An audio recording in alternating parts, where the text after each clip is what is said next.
ഔദ്യോഗിക വസതിയായ പ്രശാന്തിൽ നിന്നും പാലായിലേക്ക് തിരിച്ചെത്തിയ കെ.എം. മാണിക്ക് വൻ വരവേൽപ്പാണ് അണികൾ ഒരുക്കിയത്. പാലായിലെ ജനങ്ങളാണ് തന്റെ ശക്തിയെന്നും പാലായേക്കാൾ വലിയൊരു ലോകം തനിക്കില്ലെന്നും മാണി ആവർത്തിച്ചു. എന്നാൽ അണികൾ ആവർത്തിച്ചാവശ്യപ്പെട്ടിട്ടും ബാർക്കോഴയെക്കുറിച്ചോ കെ ബാബുവിനെക്കുറിച്ചോ പ്രതികരിക്കാൻ മാണി തയ്യാറായില്ല. ബാർക്കോഴ കേസിൽ രാജിവെച്ച കെ.എം. മാണി കടുത്ത സമ്മർദ്ദമാണ് നേരിടുന്നത്.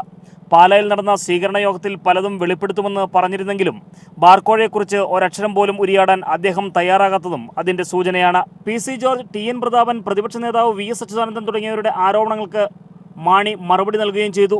സാന്റിയാഗോ മാർട്ടിന്റെ സഹായം നിങ്ങൾ വാങ്ങിയിട്ടുള്ളവരാണ്. ഞാൻ ആ സാന്റിയാഗോ മാർട്ടിനെ അടിച്ചു പുറത്താക്കിക്കൊണ്ട് അതിൽ നിന്നുള്ള വരുമാനം മുഴുവൻ പാവപ്പെട്ട രോഗികൾക്കായി മാറ്റി. ഇന്ന് ഫലം എത്രയാണെന്നറിയാമോ? 1.25 ലക്ഷം രോഗികൾക്കായി 900 കോടി രൂപ. ഇരട്ട നീതിയാണ് നടപ്പാക്കുന്നതെന്നും അടിയന്തര പരിഹാരം കാണാൻ UDF-ഉം സർക്കാരും തയ്യാറാകണമെന്നും സ്വീകരണ സമ്മേളനം ഉദ്ഘാടനം ചെയ്ത മന്ത്രി P.J. ജോസഫ് ആവശ്യപ്പെട്ടു. നീതി എന്ന ഒരു വലിയ ആക്ഷേപം ഉയർന്നിരുന്നു.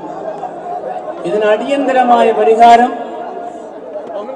ഗവൺമെന്റും UDF നേതൃത്വവും ഉണ്ടാക്കണം എന്നാണ് നമുക്ക് അഭ്യർത്ഥിക്കാറ്. പാലായിലെ സ്വീകരണത്തിന് മുന്നോടിയായി മുഖ്യമന്ത്രി ഉമ്മൻചാണ്ടിയുടെ നിർദ്ദേശപ്രകാരം മന്ത്രി തിരുവഞ്ചൂർ രാധാകൃഷ്ണൻ കോട്ടയത്ത് കെ.എം. മാണിയുമായി സംസാരിച്ചിരുന്നു. ഇതിനുശേഷമാണ് കെ.എം. മാണി കടുത്ത സമ്മർദ്ദത്തിലായതും സ്വീകരണ യോഗത്തിൽ എല്ലാം തുറന്നു പറയുമെന്ന വാക്ക് വിഴുങ്ങിയതും.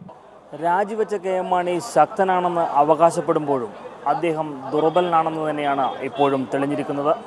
അതുകൊണ്ട് തന്നെയാണ് ബാർക്കോഴ കേസിനെക്കുറിച്ച് ഒരക്ഷരം പോലും അദ്ദേഹം പാലയിൽ ഉരിയാടാത്തത്. പാലയിൽ നിന്നും ക്യാമറാമാൻ സാംജിത് ആർ പൂക്കരയ്ക്കൊപ്പം ടി.പി. പ്രശാന്ത്.